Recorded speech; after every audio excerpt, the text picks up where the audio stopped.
എന്റെ പ്രിയമുള്ളവരെ, നരകം എന്ന് പറഞ്ഞാൽ എന്തെന്നറിയോ? അള്ളാഹുവിന്റെ പ്രവാചകൻ സല്ലല്ലാഹു അലൈഹി വസല്ലമ തങ്ങളും സ്വഹാബത്തും ഇങ്ങനെ സംസാരിച്ചു കൊണ്ടിരിക്കുമ്പോ പെട്ടെന്ന് ഒരു ശബ്ദം കേട്ടു. ഒരു ഭയാനകമായ ശബ്ദം കേട്ടു. സഹാബത്തൊക്കെ പേടിച്ച് വിറച്ചുപോയി. വല്ലാത്ത ശബ്ദം. അള്ളാഹുവിന്റെ റസൂൽ സല്ലല്ലാഹു അലൈഹി വസല്ലമ തങ്ങൾ ചോദിച്ചു, സഹാബ, ഈ ശബ്ദം കേട്ടത് എന്താണെന്ന് നിങ്ങൾക്ക് അറിയോ? അറിയില്ല നബിയെ. അല്ലാഹു റസൂലുഹു അലം. നബി, അല്ലാഹുവിന്റെ റസൂലിനെ അറിയത്തുള്ളൂ, ഞങ്ങൾക്കറിയില്ല. റസൂലുള്ളാഹി സ്വല്ലല്ലാഹു അലൈഹി വസല്ലമ തങ്ങൾ പറഞ്ഞു, ഹാദാ ഹജറുൻ, അതൊരു കല്ല് വന്നു വീണ ശബ്ദമാണ്. ഒരു കല്ല് വന്നു വീണ ശബ്ദമായി. ഏത് കല്ല്? റസൂലുള്ളാഹി സ്വല്ലല്ലാഹു അലൈഹി വസല്ലമ തങ്ങൾ പറയുന്നു, നരകത്തിന്റെ മുകളിൽ നിന്നിട്ട് ഒരു മലക്ക് ഒരു കല്ലെടുത്ത് താഴേക്കിട്ടു. എപ്പോ? 70,000 കൊല്ലം മുമ്പ്.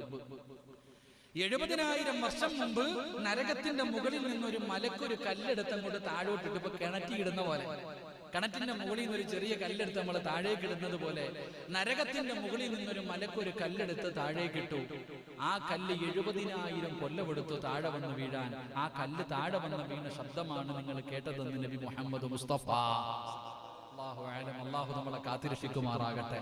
അപ്പൊ ആഴത്തിലുണ്ടാകും.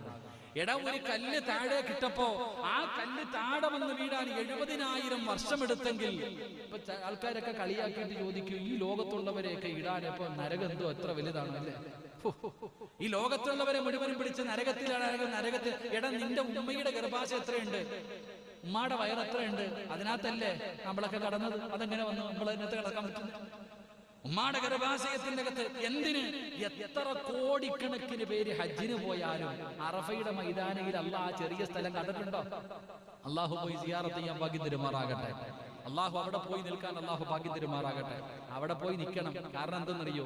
ചില പാപങ്ങൾ ജീവിതത്തിൽ ചെയ്താൽ തൗബ കൊണ്ട് പൊറുക്കും. 3 രീതിയിലാണ് ഒരു മനുഷ്യന്റെ പാപം പൊറുക്കുന്നത്. ഒന്നാമത്തെ പാപം, ഒരു മനുഷ്യൻ ജീവിതത്തിൽ സൽക്കർമ്മങ്ങൾ ചെയ്യുമ്പോൾ പാപം പൊറുക്കും. നമുക്കിത് പഠിക്കാം. ചില സൽക്കർമ്മങ്ങൾ പൊറുക്കുന്നത്, ചില പാപങ്ങൾ പൊറുക്കുന്നത് നല്ല നല്ല കാര്യങ്ങൾ ചെയ്യുമ്പോൾ പാപം പൊറുക്കും.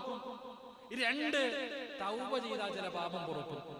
3, ചില പാപം പൊറുക്കണമെങ്കിൽ അത് അറഫയിലെ പൊറുക്കൂ എന്ന് നബി മുഹമ്മദ് മുസ്തഫ സല്ലല്ലാഹു അലൈഹി വസല്ലം തങ്ങൾ പറഞ്ഞു, ജീവിതത്തിൽ ചെയ്ത ചില പാപം പൊറുക്കണമെങ്കിൽ അവിടെ തന്നെ പോകണം.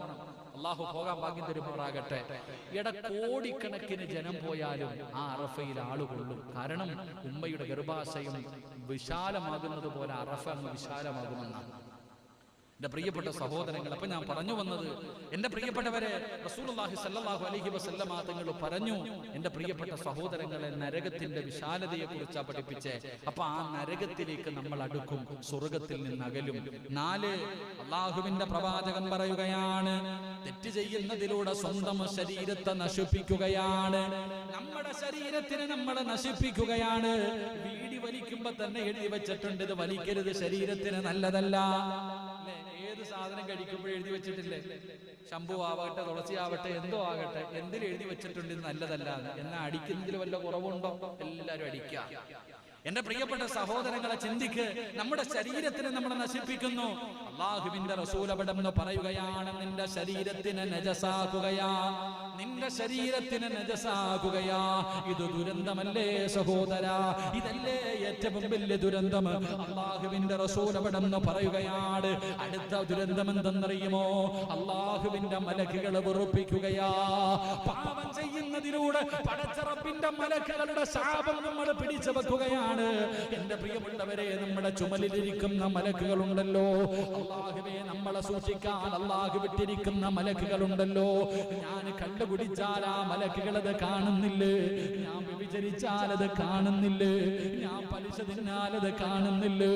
എന്റെ പ്രിയമുള്ളവരെ, ഞാൻ ഏതെങ്കിലും ഒരു പെണ്ണിന്റെ കൂടെ വ്യഭിചരിച്ചു കൊണ്ടിരിക്കുമ്പോ എന്റെ ചുമലിലിരിക്കുന്ന മലക്കുകൾ അതിന് സാക്ഷിയല്ലേ? ഞാൻ കള്ളു കുടിക്കുമ്പോ എന്റെ ചുമലിലിരിക്കുന്ന മലക്കുകൾ സാക്ഷിയല്ലേ?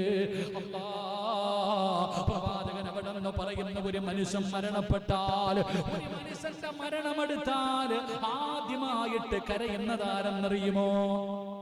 ആദ്യമായിട്ട് കരയുന്നത് അഹങ്കരിച്ച് നടന്ന ഒരു മനുഷ്യനങ്ങ് മരണപ്പെട്ട ഇടതുഭാഗത്തിരിക്കുന്ന മലക്കുകളുണ്ടല്ലോ, ഒരു നല്ല മനുഷ്യനാണ് മരിക്കുന്നതെങ്കിൽ ആ മനുഷ്യന്റെ മരണം അങ്ങ് അടുക്കുമ്പോ, റൂഹ് പിടിക്കാൻ സമയമാകുമ്പോ, ആ മനുഷ്യൻ മരിച്ചു കഴിയുമ്പോ വലതുഭാഗത്തിരുന്ന മലക്കിറങ്ങി നിന്ന് കരയുകയാണ്. ചുമലിലിരിക്കുന്ന മലക്കുകൾ കരയുകയാ, അല്ലാഹുവേ നല്ലവനായ സിറാജ് പോയല്ലോ അല്ലാ, ഞങ്ങളുടെ കൂട്ടുകാരൻ മരണപ്പെട്ടല്ലോ, അവൻ നിസ്കാരത്തിൽ ഞങ്ങളെ സാക്ഷിയാക്കിയവനാണ്, ഇൽമിന്റെ മജ്‌ലിസുകളിൽ സാക്ഷിയാക്കിയവനാണ്, ഒരുപാട് സൽക്കർമ്മങ്ങളിൽ ഞങ്ങളെ സാക്ഷിയാക്കിയവനാണ്, അവൻ മരണപ്പെട്ടു പോയല്ലോ എന്ന് പറഞ്ഞുകൊണ്ട് മലക്കുകൾ കരയുകയാണ്. അല്ലാഹു മലക്കുകളോട് ചോദിക്കുന്നു, സിറാജിനെ നിങ്ങൾക്ക് അത്ര ഇഷ്ടമായിരുന്നോ മലക്കുകളെ? അവര് പറയുന്നു, റബ്ബേ ഞങ്ങൾക്ക് ഇഷ്ടമായിരുന്നു തമ്പുരാന്.